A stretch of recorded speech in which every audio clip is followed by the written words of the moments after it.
Canelo Alvarez right now is 62-2. He has 39 KOs. And Crawford, after knocking off Errol Spence and knocking him out, practically knocking him around, he's 40-0 with 31 KOs. To jump this weight class, if Canelo agrees to it, to fight a bigger and stronger Canelo Alvarez wouldn't be smart.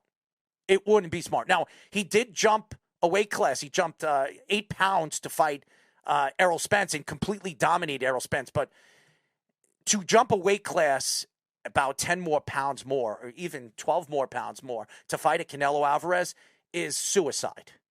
Absolutely suicide. And to me, I don't know if anybody watched Canelo's last fight against Charlo. Charlo is a good fighter. He's a good boxer. He really is. He absolutely dominated Charlo throughout the fight. And usually, stamina-wise, it's Canelo that dies down in the later rounds, and Charlo would be better in the later rounds.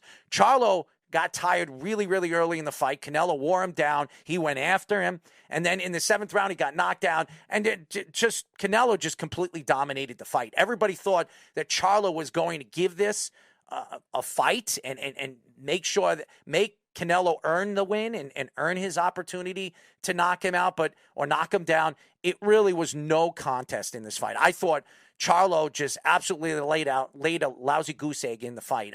I think it just took the fight for the money. That's what I think. Canelo Alvarez just completely dominated from the 1st round all the way into the 9th and 10th round. It was just no contest. It really was. And again, Terence Crawford is a guy that I've grown to respect. The fight against Errol Spence, I did not think he was going to compete against Errol Spence. I did not. I thought that Errol Spence was the better all-around boxer who had more power.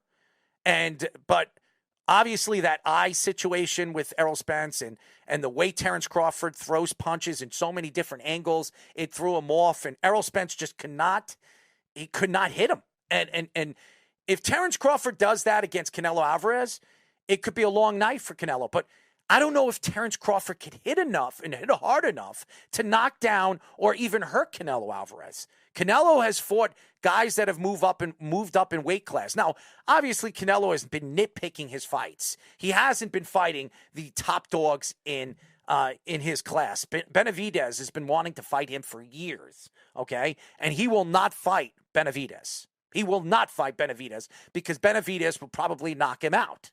And with Canelo is all about making money. He's all about driving people to come and watch and pay for his pay-per-views. So Canelo Alvarez just signed, I think it was like a year and a half ago, 2 years ago, signed another $300 million contract. And he's all about bringing in the money he has.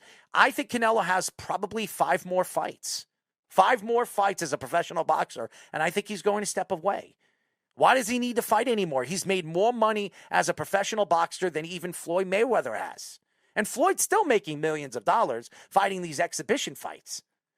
And by the way, we will get into Floyd Mayweather before I get off with this show, for the first show of Caged in MMA in a very, very long time. Floyd Mayweather and Manny Pacquiao could be fighting a second time. I'm hearing possibly at the end of this year or the beginning of next year. And there is talks right now that that's going to happen. It's an exhibition fight, but nevertheless, Floyd Mayweather is going into a ring with a guy that wants blood. Lost against Floyd Mayweather with a tear in his rotator cuff. And I don't know if the old Floyd Mayweather and the old Manny Pacquiao would make any sense, but hey, it'll put fannies in the seats and it'll bring them a lot of money. And Manny Pacquiao don't need the money, neither does Floyd Mayweather. As Floyd Mayweather keeps flying to Gucci stores around the world, buying $4 or $5 million watches. So I don't think money is an object to obviously Floyd Mayweather. But it's going to be very interesting if Manny Pacquiao and Floyd actually tie the knot for a second time.